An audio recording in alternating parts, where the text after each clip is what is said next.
안녕하십니까. 저는 제주대학교 기초과학연구소 소장 김명숙 교수입니다. 저는 아름다운 섬 제주도에서 살고 있습니다. 우리 한국 사람들이 누구나 다 원하는, 가보고 싶어 하는 그런 섬이죠. 그리고 저는 거기에서 해조류를 연구하고 있습니다. 그러다 보니 오늘 바다톡톡 해양 강좌의 주제를 저는 제주 바다와 해조류 다양성이라는 것으로 잡아봤습니다. 2021년 바다톡톡 해양 강좌에 초청을 해주셔서 먼저 감사를 드립니다. 자, 제가 오늘 설명해 드릴 내용의 순서는 먼저 바다에 대해서 아주 간단하게 설명을 드리고요. 그 다음에 바다에 살고 있는 생물들 중에, 해양 생물들 중에 제가 연구하고 있는 해조류에 대한 말씀을 드리겠습니다. 더불어서 제주도가 바다에 있는 섬이다 보니 제주 바다의 특성을 설명하고, 그 다음에 특히 해조류 중에서 홍조류, 그리고 그 홍조류의 다양성, 제가 연구하는 분야인 홍조류 다양성에 대해서 설명을 하겠습니다. 여러분들 바다에 다 가고 싶어 하시죠? 특히 요즘 같은 여름에 더더욱 바다에 가는데, 이 친구들은 바다에 가서 해수욕을 하면서 놀고 있습니다. 여기는 제주도 바다는 아니고요. 자, 이렇게 해수욕을 주로 하면서 노는 친구들이 있는가 하면, 또 어떤 친구는 바다에 살고 있는 해양 생물들을 채집하면서 놀기도 합니다. 이 친구 사진 뒷 배경이 초록색으로 되어 있는데요. 이게 아마 초록색이다 보니 여러분들 예상하겠지만 녹조류입니다. 녹조류가 많이 번성하고 있는 바다 모습입니다. 앞서 봤던 사진에서처럼 바다는 우리에게 아주 중요한 생태계 서비스를 제공을 해줍니다. 마틴이라고 하는 학자가 2016년에 환산했던 해양 생태계 서비스의 경제적인 가치를 살펴보면 연간 50조 달러라고 환산을 했습니다. 50조도 굉장히 많은 액수인데 거기에 달러입니다. 자, 이렇게 엄청난 경제적인 가치를 우리는 어떻게 구분할 수 있는가 하면, 바다는 우리에게 공급 서비스, 조절 서비스, 그리고 문화적 서비스, 더불어서 지지 서비스를 제공하고 있습니다. 좀 더 구체적으로 살펴보면 공급 서비스는 바다의 해양 생물들로부터 우리가 식량을 얻거나 또는 연료를 얻거나 물 등을 얻는 것을 의미합니다. 또 바다는 우리 지구 전체 생태계의 70% 이상을 차지하다 보니 그 바다가 우리 지구의 기후를 조절하는 데 중요한 영향을 미치고 있습니다. 그리고 레크레이션이나 미적 감각 등과 관련된 문화적 서비스도 있고요. 그리고 가장 근본적으로는 바다는 지구 생태계의 영양염을 순환시키거나 또는 광합성 반응을 통해서 산소를 생성하거나 또는 해양 생물들의 서식지를 제공을 합니다. 이것들을 일컬어 우리는 해양 생태계의 지지 서비스라는 표현을 합니다. 이처럼 중요한 바다, 우리 한반도가 이처럼 중요한 바다에 둘러싸여 있습니다. 그렇다면 우리 한반도에 영향을 미치는 주변 해류를 간단하게 볼까요? 가장 핵심적인 해류는 적도에서부터 올라오는 이름하여 쿠로시오 해류입니다. 이것이 적도에서 발원이 돼서 쭉 근처 대만을 거쳐서 우리 제주도 인근에 오게 되면 이 해류가 제주도를 기점으로 동쪽과 서쪽으로 나누어지게 되는데요. 동쪽은 쓰시마 난류라고 하는 것으로 흘러가게 되고, 그 다음에 서쪽은 황해 난류 이름이 붙어 있습니다. 또한 이들은 다시 스시마 난류는 동해 난류로 나뉘어지고요. 근데 이거는 이제 어디까지나 난류의 관점에서만 설명을 드린 거고, 물론 겨울철에는 위에서 다시 한류가 내려오기도 합니다. 이렇게 한반도 주변에 영향을 미치는 해류가 있습니다. 간단하게 살펴봤고요. 그러면 그 바다에 살고 있는 생물들 중에서 특별히 제가 연구하고 있는 대상 분류군 그 해양 식물의 다양성에 대해서 설명을 드리겠습니다. 해양 식물, 우리는 다른 이름으로 조류학이라고 표현을 합니다. 조류학. 한자로는 이렇고요. 영어로는 algae 또는 algae라고 발음을 하기도 해요. 자, 이 조류, algae는 광합성을 하면서 산소를 발생하는 생물입니다. 이들은 대체로 수중에서 생육을 합니다. 그리고 이들이 광합성을 하다 보니 식물이기는 한데, 그렇다고 육상식물처럼 뿌리, 줄기, 잎에 대한 구분은 없습니다. 전 세계 요 조류에 해당되는 종들이 한 1000만 종일 것이다 라는 추정을 하고 있는데, 명확한 종수는 끊임없이 변동하고 있습니다. 그 조류학이라는 것이 이제 그 대학생들이 2학년, 3학년 때 배우는 교과목인데, 그 안에는 그러니까 조류학이라는 학문 분야에 포함되어 있는 분류군들은 이처럼 굉장히 다양합니다. 물론 이것보다 훨씬 더 많은데요. 제가 좀 익숙한 그러한 몇 개만 골라와 봤습니다. 유굴레나 조류에 속하고요. 그 다음에 적조를 일으키는 착편모, 와편모 또는 황갈조류 등등이 있습니다. 그리고 여러분들 갈조, 홍조, 녹조류는 들어봤을 것 같고요. 자, 이러한 분야, 학문 분야를 우리가 영어로는 phycology라는 표현을 씁니다. 로지가 붙으니까 학문의 개념이고요. phyco는 식물이라는 의미예요. 그래서 phycology, 조류학입니다. 이렇게 다양한 조류 분류군들 중에서 저는 오늘 특별히 해조류에만 집중을 하겠습니다. 해조류는요, seaweeds라는 표현을 쓰는데, sea가 바다고요, weed는 잡초라는 의미입니다. 그래서 바다 풀 정도, 또 다른 표현으로 marine macroalgae라는 표현을 쓰기도 합니다. 해양에 있는 대형 조류라는 표현입니다. 그 seaweed, 해조류에 속하는 분류군이 바로 red algae, 홍조류, 브라운 알지, 갈조류, 그린 알지, 녹조류 등입니다. 갈조류, 녹조류, 홍조류를 지칭하는 학문적인 용어는 또 따로 이렇게 표현이 되어 있습니다. 오늘의 주제가 해조류 다양성입니다. 그래서 해조류와 관계된 현장 사진을 제가 가져와 봤습니다. 해조류, 아까 말씀드렸던 것처럼 녹조류, 갈조류, 홍조류가 있습니다. 여기 사진에 보면은 녹색깔을 띠는 것은 당연히 녹조류이겠죠. 그 다음에 이것처럼 갈색깔 띠는 것은 갈조류일 것이고요. 근데 여러분들 잘 보시면 검붉은 색이 있습니다. 그래서 좀 혼란스러울 때가 있어요. 이것이 녹조류는 아닐 거고요. 갈조류인지 홍조류인지. 이거는 대표적으로 갈조류이고요. 그 다음에 붉은색기가 많은 것들은 확실하게 홍조류라는 것이 확인이 되겠죠. 근데 이것처럼 검붉은색에도 그렇고, 얘는 심지어 잘 보이실지 모르겠지만 녹색도 띠고 있습니다. 하지만 홍조류입니다. 등등 아주 다양한 종류들이 있습니다. 이러한 해조류들, 그러니까 바다에서 살고 있는 해양 식물, 그 해조류는 상당히 중요합니다. 물론 제가 제 전공이라서 중요하다고 말씀드리는 것은 아니고요. 해조류는 1차 생산자 역할을 합니다. 우리가 생산자라는 표현을 쓸 때는 생태계 관점이겠죠.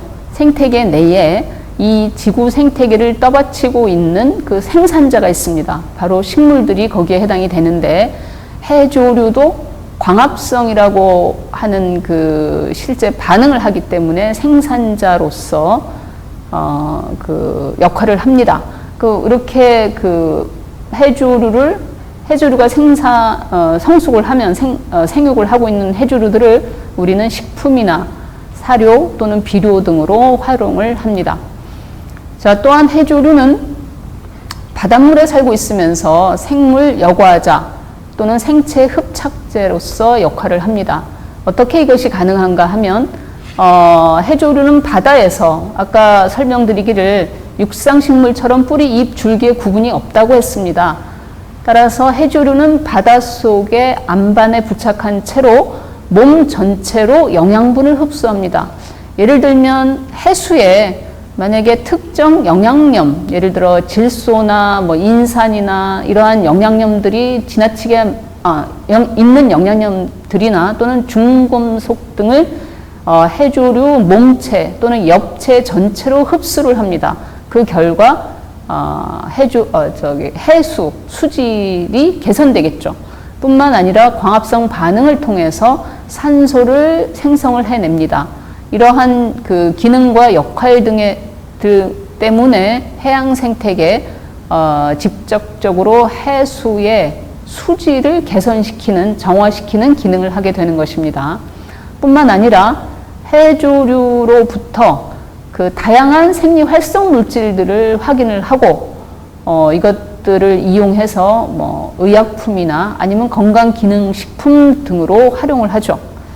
자, 그것을 포함해서 우리는 해조류 산업 분야를 발전을 시켰는데요.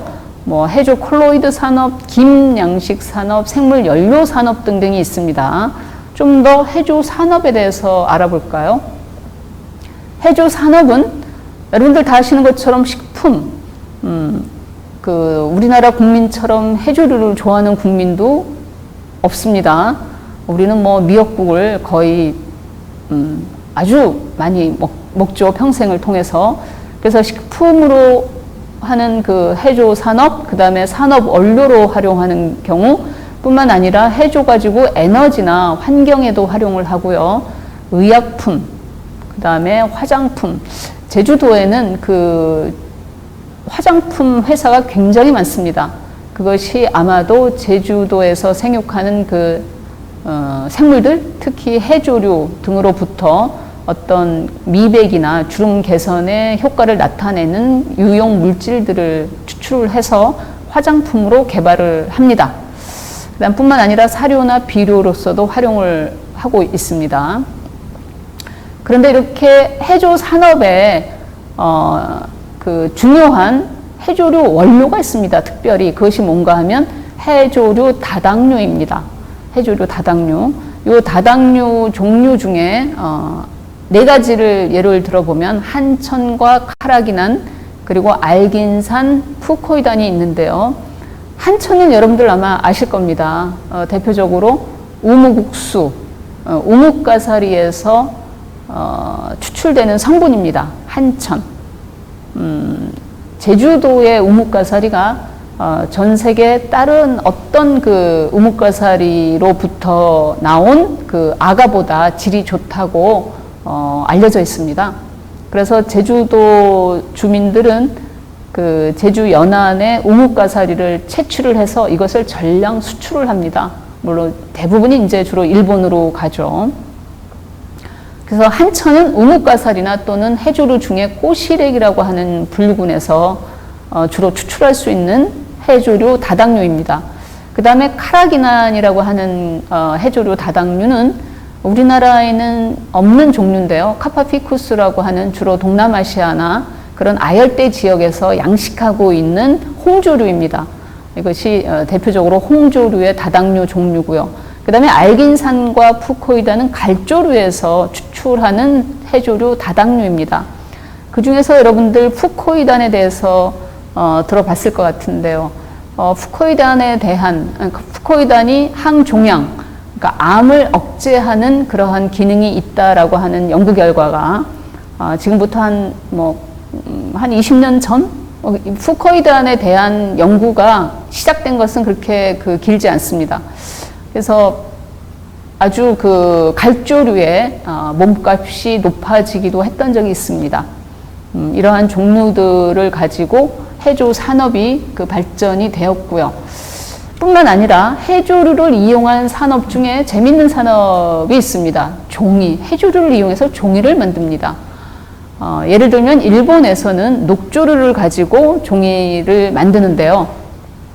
지금 여기 뒷 배경에 나온 이 분류구는 캐터몰파라고 하는 염주말, 녹조류입니다. 염주말. 이거를 이용해서 이렇게 종이를 만들기도 하고요.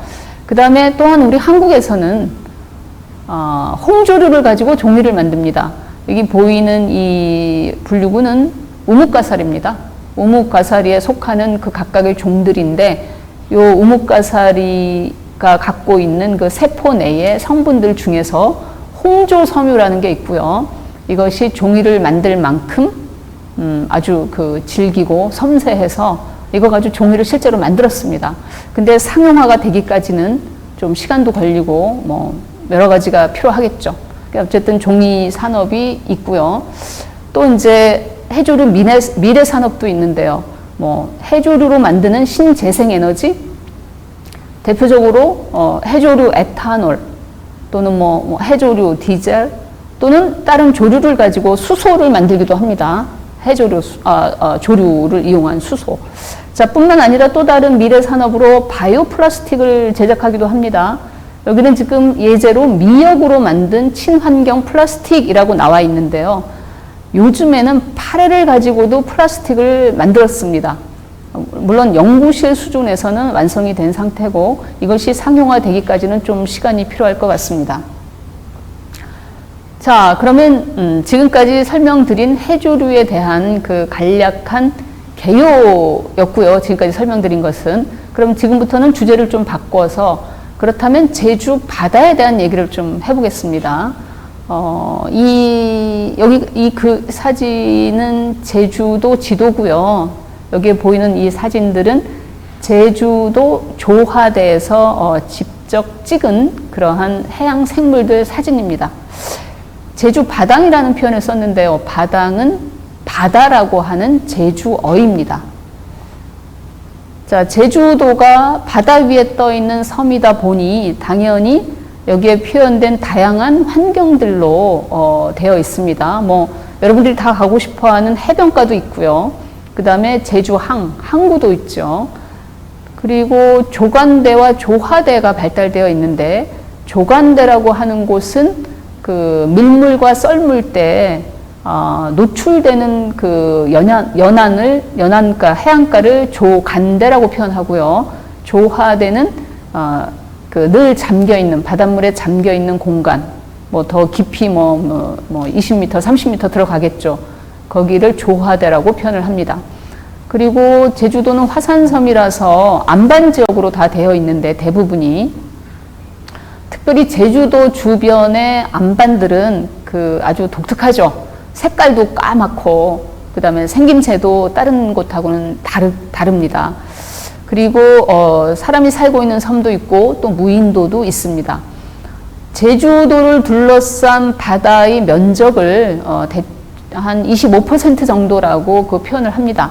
그러니까 한국 전체 바다와 비교했을 때 제주도 주변 바다를 한 한국의 25% 정도.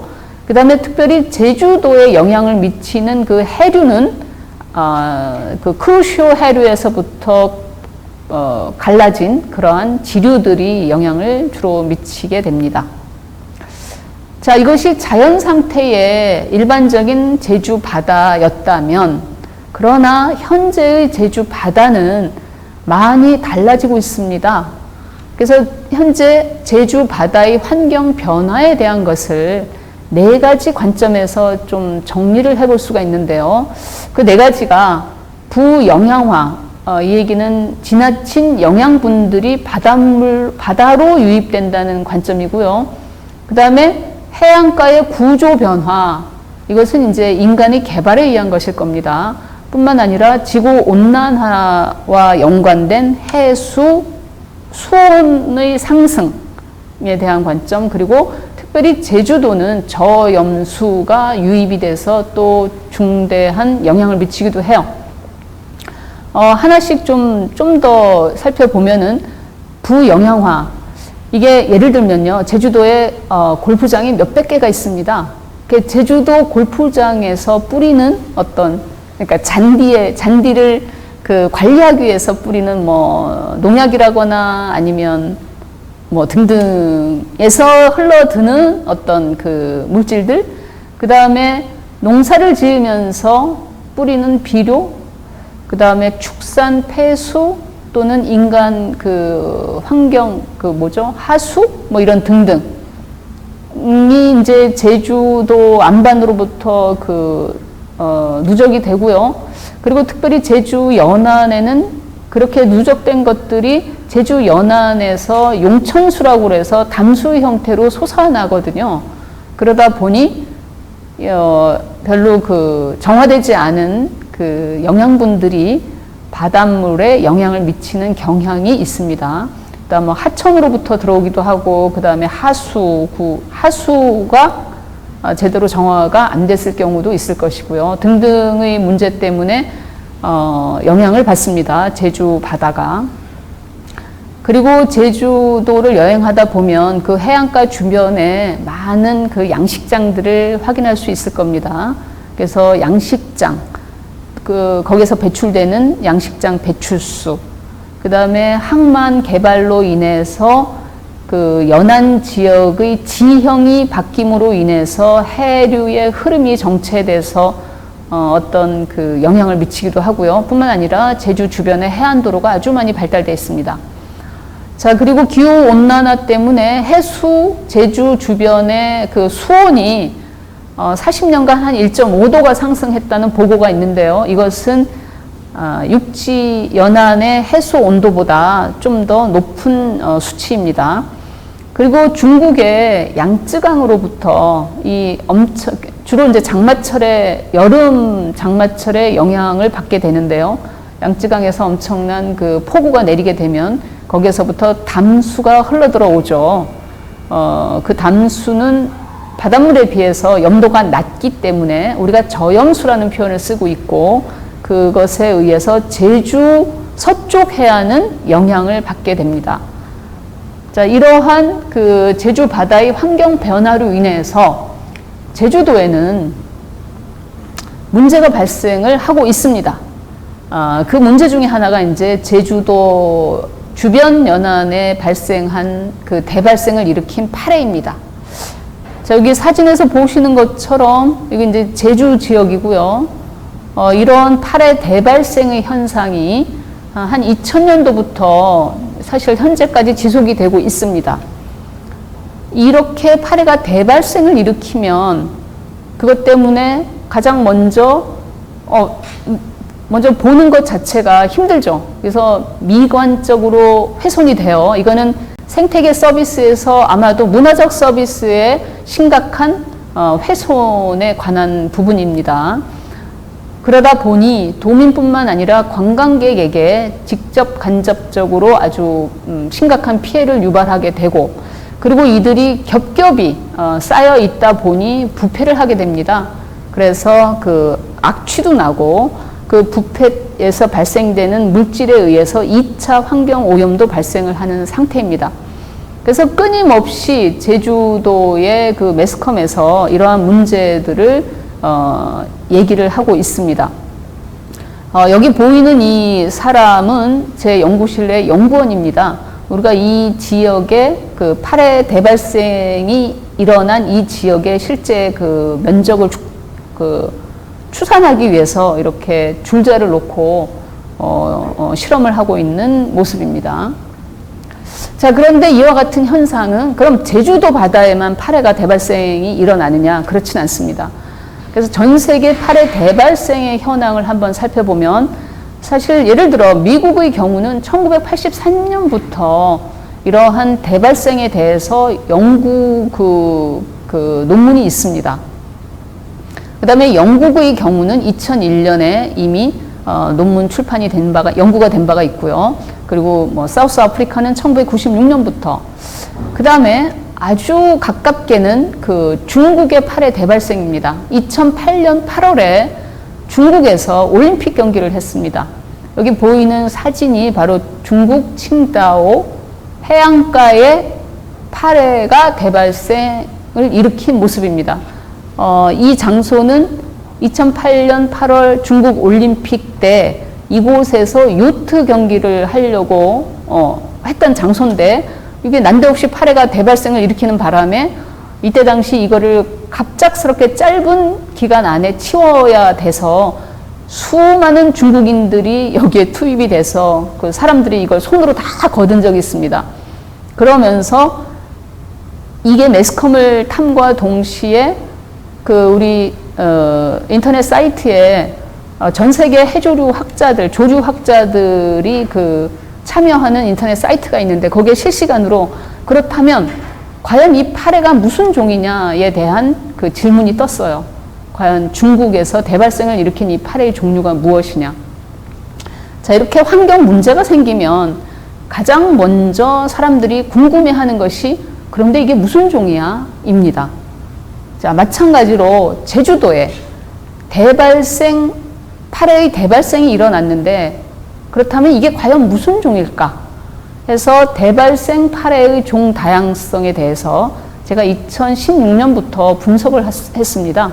2017년부터요. 그래서 제주도의 울바 블룸, 우리가 대발생을 영어로 블룸이라는 표현을 쓰고요. 블루밍이 일어남으로 인해서 그러면 어떤 연구를 해야 될까 했을 때 가장 첫 번째로 생각할 수 있는 연구 주제는 그럼 무슨 종이야? 그것이 무슨 종일까에 대한 의문점이고요. 그 다음에 두 번째는 무슨 종인지를 알아야지 그게 왜 생겼을까? why blooming? 왜 대발생이 일어났을까에 대한 연구를 해야 되고요.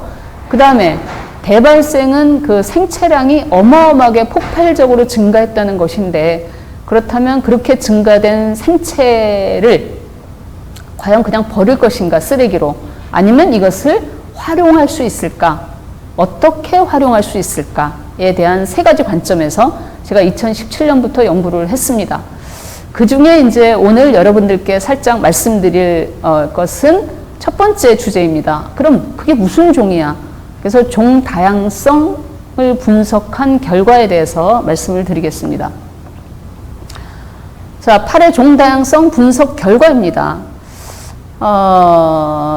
그 대발생이 일어난 장소에 가서 파래를 채집을 해 옵니다. 그 다음에 그 채집해온 파래를 가지고 DNA 그 분자 유전학적 실험을 진행을 합니다. 여기에 보이는 요 RBCL이라고 하는 유전자와 그 다음에 TOF-A라고 하는 유전자는 다 그 엽록체에 있는 유전자 일종입니다. 종류입니다.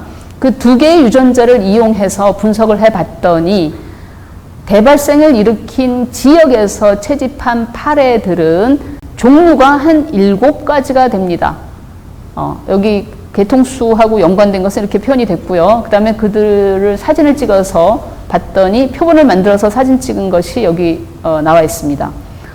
지금 외부 형태적으로만 봤을 때는 상당히 유사해서 이것이 과연 같은 종인가 다른 종인가 구분이 어렵습니다. 이게 뭐 전문가 아닌, 심지어 저조차도 현장에서는 이것이 무슨 종이다라는 그 명확한 결론을 내리기가 힘듭니다. 그리고 또 재밌는 것은 제주도 주변에 그 파래 대발생 지역이 한 군데가 아닙니다. 여러 군데에서 그와 같은 현상이 발생을 하는데, 그 중에서 이제 저희가 특별히 연구 지점 몇 군데를 선정을 하고 거기에서 파래를 채집을 해서 분석을 해봤더니 각 지역마다 이렇게 다양한 종들로 대발생이 일어나고 있었습니다. 예를 들어 금등이라고 하는 지역에서는 이러한 종들이, 또 뭐 종달이라는 지역에서는 이러한 종들, 뭐 대표적인 신양 지역에서는 이러한 종들, 이렇게 각 지역마다 대발생을 일으킨 파래의 종류가 여러 종이 한꺼번에 섞여서 나타난다는 것을 확인을 했습니다. 자, 그 7개의 그 종 중에서 한 4개의 종들은 이미 보고가 되어 있는 상태고요. 한 3개 정도는 여전히 연구를 해서 과연 이종의 실체가 맞는지를 확인을 해야 되는 상태입니다. 자, 그러면 다음 주제로 한번 넘어가 보겠습니다. 굉장히 그 아름다운 홍조류 표본 사진들이 나오고 있는데요. 지금부터 제가 말씀드릴 주제는 홍조류 다양성에 관한 주제입니다. 그것도 제주 지역에서 채집을 해서 세계 최초로 신종을 보고한 그 몇 가지 그 결과를 말씀을 드리겠습니다. 크립틱 스피시스라는 표현을 하고 있는데요. 이 크립틱 스피시스에 대한 개념은 이 다음 장에서 설명을 드리고, 저는 2009년부터 현재까지 약 그 제주도에 생육하고 있는 해조류를 대상으로 약 50여 종의 신종을 세계 최초로 보고한 적이 있습니다. 크립틱에 대한 것은, 아까 그 크립틱은요, 숨어 있다는 의미입니다. 숨어 있다는 것이 형태적으로는 너무나 유사해서 같은 종으로 인지를 해 왔었는데, 이거를 DNA를 이용해서 유전자를 확인을 해 봤더니 유전적으로 차이가 크더라. 따라서 이것은 다른 종으로 결론 내리는 것을 우리가 크립틱 스피시스라고 표현을 합니다. 홍조류 그 종은 전 세계 한 6천여 종이 보고되어 있고요. 어떤 홍조류는 200m 깊이에서도 발견이 되기도 합니다. 그러면 궁금하시죠? 이게 햇빛이 있어야지 광합성을 하게 될 것이고, 그러면 그 200m 깊이까지 도달되는 햇빛을 활용을 해야지 될 텐데 어떻게 그게 가능할까? 그것은 바로 홍조류가 갖고 있는 이와 같은 독특한 그 색소 때문입니다. 이름해서 홍조소 또는 파이코빌리조음이라고 표현하는데요. 이 홍조소라는 색소는 푸른색과 녹색을 아주 효율적으로 흡수를 하는 경향이 있어요. 그래서 이 홍조소라는 색소 때문에 조화대 깊이에서도 홍조류는 생육이 가능한 상태입니다. 우리나라에 약 700여 종의 홍조류가 보고가 되어 있고요. 그 700여 종 중에서 특별히 몇 개의 속들만 제가 가져와 봤는데요. 여러분들 대한민국 사람이 가장 좋아하는 그 김, 그 김의 속명이 포파이라 또는 피로피라라는 표현을 쓰는데 우리나라에 25종이 보고가 되어 있고, 그 다음에 우뭇가사리, 갤리디움이 우뭇가사리입니다. 이게 한 27종. 그 다음에 꼬시래기는 그라실라리아입니다. 꼬시래기는 마트에서 팔고 있는 종류이기도 하죠. 자, 여기 나와 있는 사진은 이 사진은 여러분들이 그 바닷가 조관대 최상부에 겨울철에 가보면요, 이렇게 김이 바위에 붙어서 자라고 있습니다. 그리고 이 사진은 김 양식장 사진입니다. 물속에 잠겨 있다가 이렇게 햇빛에 노출을 주기적으로 시키면서 양식을 합니다. 그 다음에 여기 사진은 요 부분은 김의 수배우체 모습이고요. 이 부분은 김의 암배우체 그 현미경 사진입니다. 자, 좀 더 확대해서 대표적인 몇 개의 사진을 가져와 봤는데요. 우뭇가사리가 이렇게 생겼고요. 뭐 참풀가사리, 꽃진우아리, 진두발, 참가시우무, 그리고 붉은뼈, 까막셀 등등의 사진입니다. 크립틱이 여기에 나왔습니다. 여기 보시는 것처럼 히든, 숨어 있는 종이다. 그래서 형태적으로 구분이 안 됐던 것을 genetic distance, 유전적인 그 분석을 해서 확인을 했더니 유전적으로 차이가 크더라 해서 그것을 우리가 크립틱 스피시스라고 표현을 합니다. 자, 제가 발견했던 크립틱 스피시스 중에서 몇 개의 예제만 설명을 드리겠습니다. 이거 2012년에 문섬에서 최초로 발견을 해서 신종으로 보고를 했습니다. 문섬에서 발견해서 이름을 문인슐라라고 명명을 했습니다. 문인슐라는 섬이라고 하는 라틴어입니다. 이거 DNA 분석을 해서 확인을 했고요. 이것은 조천에서 2009년에 세계 최초로 채집을 해서 제주 인슐라라는 이름을 붙였습니다. 마찬가지, 그리고 한국명은 제주 보라색 우무라고 명명을 했습니다. 그 다음에 이것은 2009년에 우도에서 채집을 했습니다. 아마도 우도 한 10m, 15m 그 조화대에서 채집을 한 것입니다. 이름을 우도엔세라고 명명을 한 바 있습니다. 이 종은 추자도 12m에서 그 채집이 된 거고요. 여기 보시면 물속에서는 이렇게 아주 현란한 형광빛을 띠고 있습니다. 이게 추자도 12m에서 채집한 실제 그 생태 사진입니다. 이름이 좀 어렵네요. 한국명이 푸른잎 붉은 혀라고 명명을 한 바 있습니다. 자, 이것은 제주도 시흥 15m에서 저희가 이제 조화대에서 채집을 하기 위해서는 이처럼 다이빙을 하게 됩니다. 그래서 여기도 지금 다이빙하는 모습이 나와 있는데요. 그래서 한국명은 멍석도박이라는 이름을 붙였습니다. 제주도에 이렇게 많은 그 신종이라고 하면 세계 최초로 보고된 것을 의미합니다. 많은 신종들이 발견될 수 있는 이유 중에 하나가 요 그러니까 다이빙이라고 하는 그 기술이 발전됐기 때문이기도 합니다.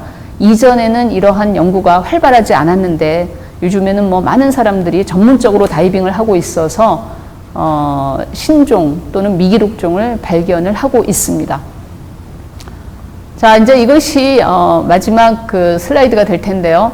지금까지 저는 제주도 바다의 환경 변화에 대한 그 주제와 그 다음에 해조류 다양성에 대한 주제, 크게 두 가지 주제에 대해서 설명을 드렸는데 결국 바다가 변한다는 것은, 그러니까 환경이 변한다는 것은 해조류 다양성이 심각하게 훼손될 수 있다는 것을 의미하기도 합니다. 그렇다면 어떤 이유 때문에 그 해조류 다양성, 좀 더 큰 관점에서 생물 다양성이 중요한 것일까에 대한 설명을 잠깐 드리겠습니다. 제인 구달 등을 비롯해서 생물학자들은 생물 다양성을 이렇게 표현합니다. 이것은 생명의 그물망이다. 여러분들 그물망 하면은 다 아시죠? 각각 여러 개가 합쳐져서 연결됨으로 인해서 기능을 발휘할 수 있는 것이 그물입니다.